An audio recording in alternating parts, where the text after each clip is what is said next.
A double at Moonee Valley today on a day of long shots. Darrington is the #1 junior rider for David Hayes. Darrington partnered the David Hayes train Mount Olympus to victory in race 5 and then shocked most punters with his win on 100-to-1 chance Epinay Star to bring up his first Melbourne double. And Epinay Star's going to go in and win this from Prince Carrick. Kiora Star flies. Epinay Star got there. A short half head to Kiora Star and Prince Carrick. Kingston Rule, one of Bart Cummings' most promising racehorses, resumed from a spell in race 6. But the impeccably bred stallion who was being aimed at the Cox Plate was never happy in the slow going and finished near last. I think he's got the ability, he's just got to put it all together. I still think he's a very green horse and still learning all the time, so we just hope it all comes together in the spring. And the quaddie at Moonee Valley today, 1, 3, 5, 7, $881.75. The quad extra, 3, 5, 12 and 8, a useful $38,564.65. Daily double, 3 and 12, $268.25. Extra double, 5 and 1, $41.40. And for tonight, the racism controversy is over. Now it's time for action in the US PGA Golf Championship. And Nick Faldo is the hot favourite to add another major title to his growing collection. The Englishman is rated a 5-to-1 chance to win the PGA, while Greg Norman is second favourite at 10-to-1.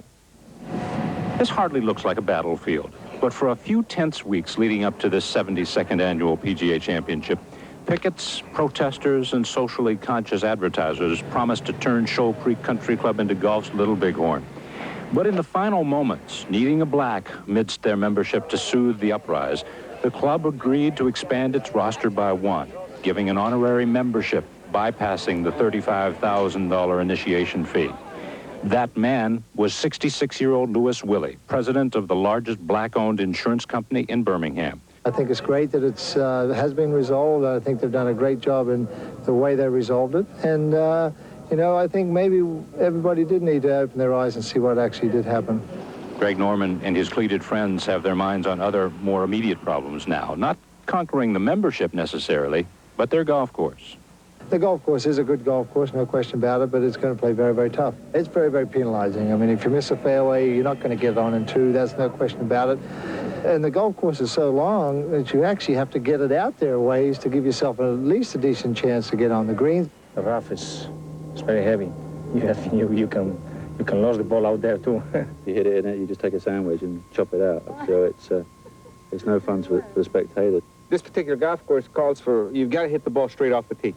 If you miss these fairways, you're not going to play well unless you putt extremely well. David Hayes will try to saddle up his first major race winner in Saturday's Weight for Age Chirnside Stakes at Caulfield. Hayes will take on Sydney sprinter Show County with a filly and a mare.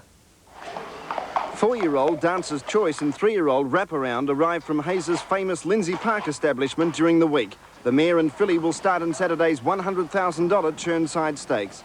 Dancer's Choice has been likened to the speedy Scarlet Bisque, and David Hayes has prepared her fit and fresh. Stable jockey Michael Clark will take the ride on the mare.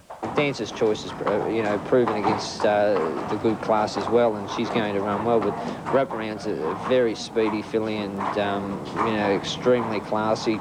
Wraparound will be ridden by Adelaide apprentice Michael Carson. Clark has big raps on the filly and thinks she's a great lightweight chance. Last time in, Den, she, was very impressive. And actually, if she trains on this time, I think she'll certainly win a good race. And finally, we've all heard of races where there's been a late scratching. Well, in America, a greyhound race in Florida came up with the opposite, a late starter. We all know that certain animals breed rapidly, but multiplying during a race is going a little too far. After all, 1 minute here there were 8 runners, and the next minute there were 9. Flying Mooch decided to join in for a warm-up lap, meaning for the first time ever, 2 4s made 9. And after a spirited tussle, number 4 went to the line a brilliant winner, and at the same time a disappointing 4th. Officials later discovered that the dog was doing a lap of honour after winning the previous race. Could only happen in America. For tonight, that's all in sport. Good evening, everyone. Essendon and Collingwood are still preparing for Sunday's battle for top spot on the AFL ladder. The big question, will Bombers skipper Tim Watson be fit? Essendon today remain coy about Watson's chances, while Collingwood too has its injury worries and will finalise its team tonight. Eddie Maguire is mooching around his beloved Victoria Park tonight. Ed, any word on the Maggies line-up yet? Yes, Steve, Collingwood will go into the big match on Sunday against Essendon with the same side that was selected last night and in the papers this morning. Gavin Brown proved his fitness again tonight and will play. He returns, of course, after a hamstring injury. Craig Starchevich is right after a knee injury, and Tony Francis will remain an emergency. They say that he's only played one full game in the last 4 games, and they couldn't really change last week's side.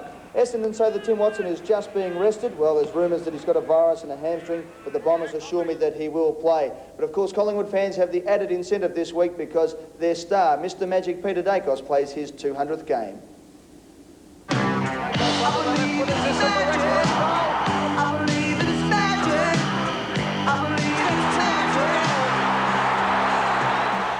Since his career began at Victoria Park in 1979, Peter Dacos has always had that special touch of magic.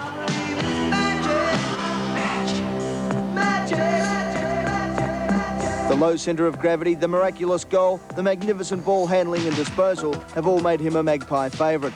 It hasn't always been easy for the Macedonian marvel. Chronic feet problems and a series of knee injuries threatened to end his career, but heading towards his 29th birthday in September, Dacos is the man Collingwood fans are looking for to complete his greatest magic act of all and produce a premiership.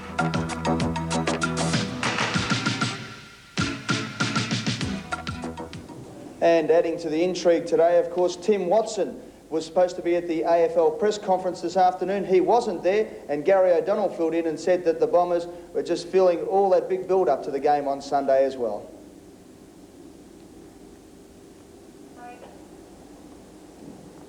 Oh, a little bit of a problem there. We'll be coming up to Gary O'Donnell, hopefully at AFL House today. The Bombers were saying that Tim Watson should be okay. There has been talk that, as I said earlier, that Tim Watson has a virus, and also has been talk that he has a hip and a hamstring injury. Of course, Watson has carried injuries throughout this season, but let's see if we've got Gary O'Donnell today, who's, by the way, sported a nice cut under his eye. He'll have those stitches out tonight. All right, we're having a little bit of trouble there with Gary O'Donnell. Hopefully we'll get a kick on Sunday a little bit easier. In the meantime, Peter Dacos isn't the only player who's playing his 200th game this week. Brian Wilson from Melbourne, the Brownlow medalist of 1981, plays his 200th game as well, and Peter Donegan looks at his great career. Brian Wilson has come a long way in AFL football since his debut game with the Bulldogs back in 1978. That day he was so nervous he vomited after coming off the bench. 12 years later, and it's normally opposing backmen who are the nervous ones when Wilson's around. He's been a Demon for 9 seasons and, of course, took the league's highest individual honour, the Brownlow Medal, in 1982.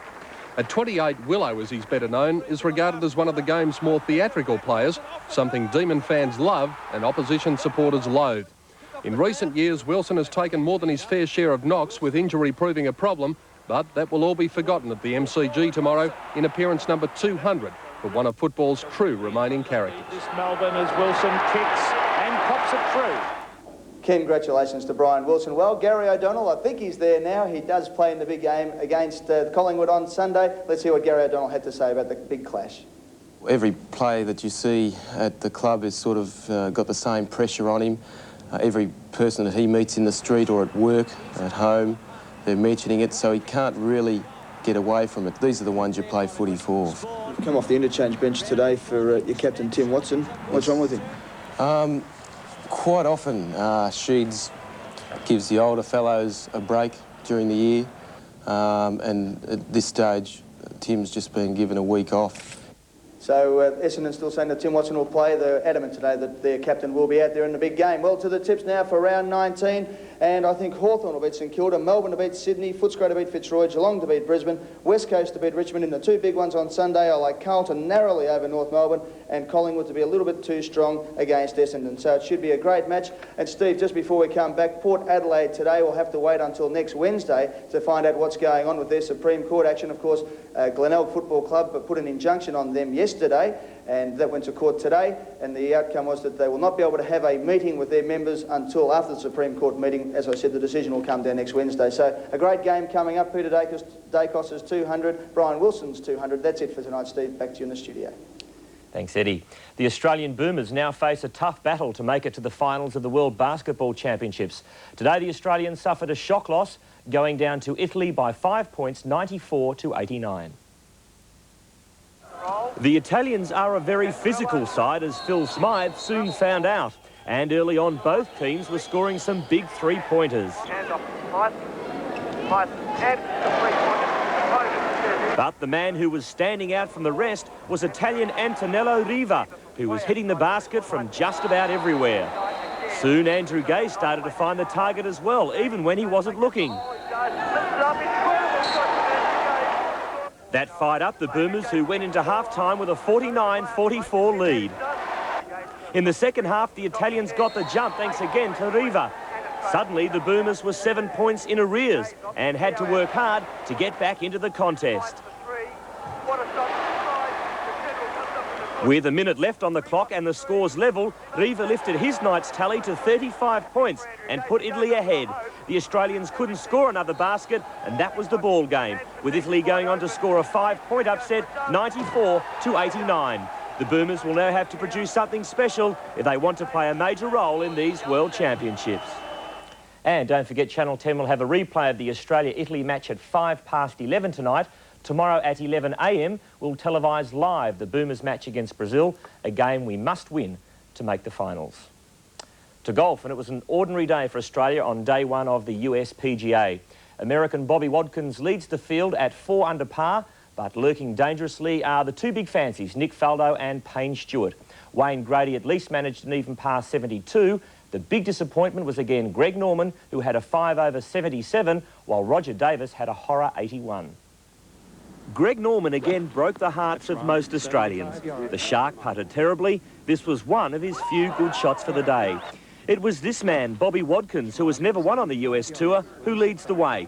Watkins shot a 4 under 68 to head the PGA field by 1 stroke. Ray Floyd was another who managed to play well. He shot an even par 72. Many stars, though, had a horror day, including the in-form Tom Kite, who finished with a 7 over 79.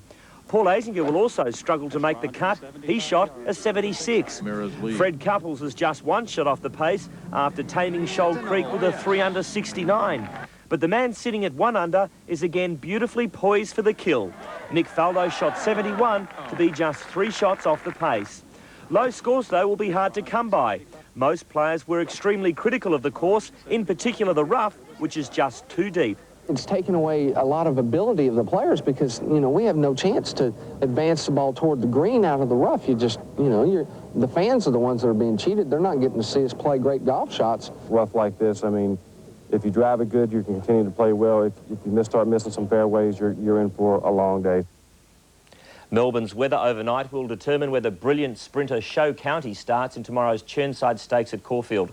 But even if the track rating improves enough for the Sydney-sider to run, part-time trainer Michael Hewson believes he has the horse to beat in 4-year-old Street Ruffian.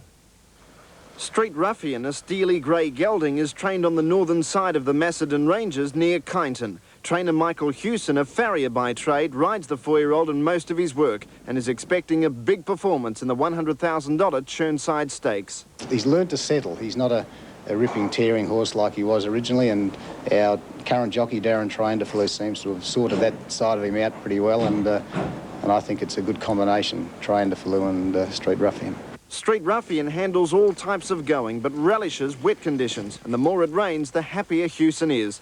But the part-time trainer is also not frightened by the brilliant Show County, who has won 11 of his 18 starts. I'm not really afraid of Show County on any surface because I think we're a much better horse than we were in the Lightning at Flemington.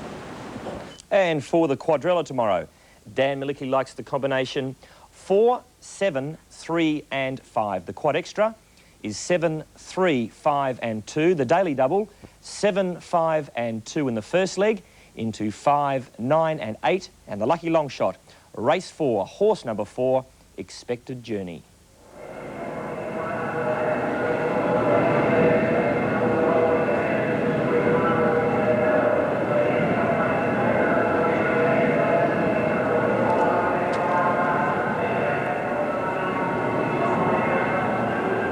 And we're obviously having a few sound problems there, but that was a nasty fall in the United States overnight. Unfortunately, one of the horses was put down, but all the jockeys, thank goodness, were okay. For tonight, that's all in sport. David.